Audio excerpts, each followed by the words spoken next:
we're doing the daily dish a little different today. So we're going to start it now and we're going to finish it a little later in the show. But we wanted to begin at the beginning. And today, that means Polenta 101 with home chef Julie Miguel.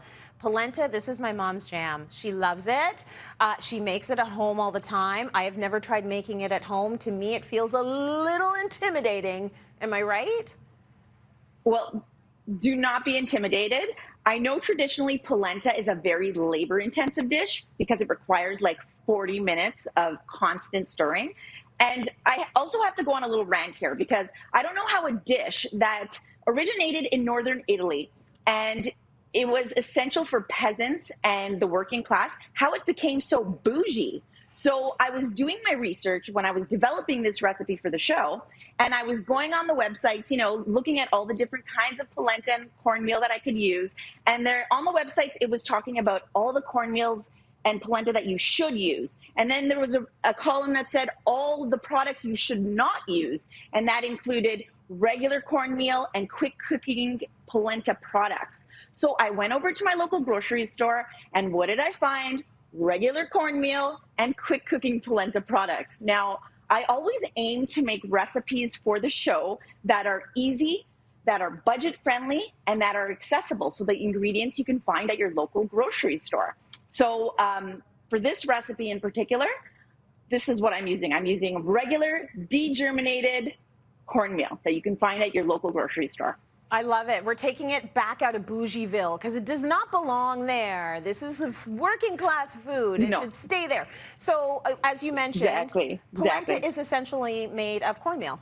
Yes, cornmeal. And so degerminated cornmeal, that word sounds a little bit odd, but degerminated just means the way the cornmeal was processed to make it shelf stable, which is great because you can actually keep it in your pantry so that whenever you want to make a polenta dish, you have it on hand. Okay, I've seen it served creamy as well as solid. What's the difference? So as polenta cools down, it thickens. So thick that you can actually cut it with a knife.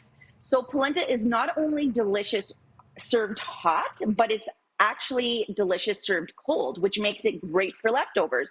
And it's so versatile. You can literally grill it, bake it. You could sear it in a pan. You can eat it with vegetables, meat, cheese, like fish, basically everything. It's super, super versatile. See, obviously you're a fan. So today we're making creamy Parmesan polenta, which sounds delicious. How do we start? Okay, so you bring 6 cups of water to a boil in a heavy bottom saucepan, and you add salt and a pinch of baking soda. Okay, you say the baking soda is actually a very important step. Why is that? So baking soda actually has been known to make the polenta cook more quickly, and it also adds to the creaminess, makes it more creamy. Then you're going to get your cornmeal that we just spoke about, and you're going to pour it in a steady stream into the boiling water, and while stirring back and forth. So do this for about a minute and bring the water back up to a boil. And then you're going to lower the heat because it's going to start like bubbling up. So watch yourself. And then you're going to cover it for about 5 minutes. Okay, so what's happening in those 5 minutes, or what do you do after the 5 minutes? So after the 5 minutes are up, you're going to grab your whisk and you're going to whisk out any lumps that have formed. And then next you're going to take a spatula and you're going to just unstick the polenta from the sides of the pan. You're going to unstick it from the bottom, because what's going to happen next is we're not going to really touch this at all. So what's going to happen is we're going to put the lid back on, and we're going to let the grains of the polenta cook, which is going to take about 10 to 15 minutes. Okay, so that's good. Like, forget that 40 minutes of constant stirring. Easy. It's not a risotto. Like, that's nice. So, let it do its thing, exactly, right? Exactly. And this is what I'm thinking. I'm like, did some nonna come along and say, like, you have to stir it for 40 minutes constantly? And everyone just listened to her? Because you really don't at all. You do not have to do that. It cooks on its own. After the 15 minutes are up and the grains are cooked through, what you do is you take your butter, so 2 tablespoons of butter. This is going to make it super, super creamy.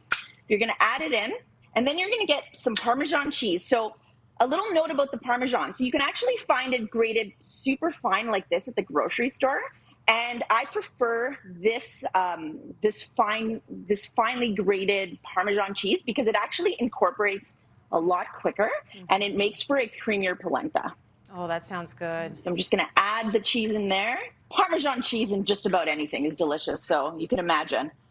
And it adds some flavor to the polenta as well because it is just cornmeal at the end of the day. So it adds like a little bit of cheesiness, a little bit of saltiness. Super, super delicious.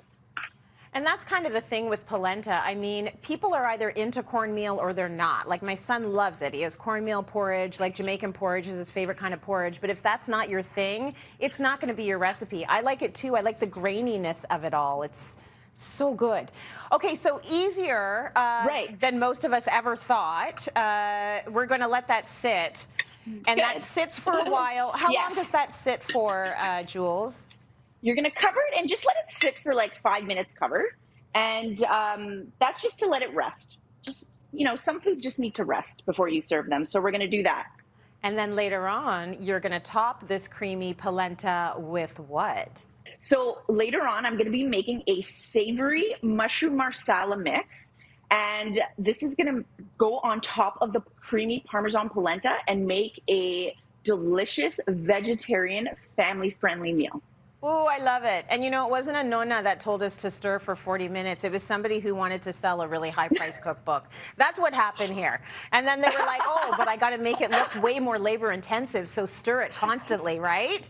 I cannot wait for the end of this recipe. It's going to be so good. Thanks, Jules.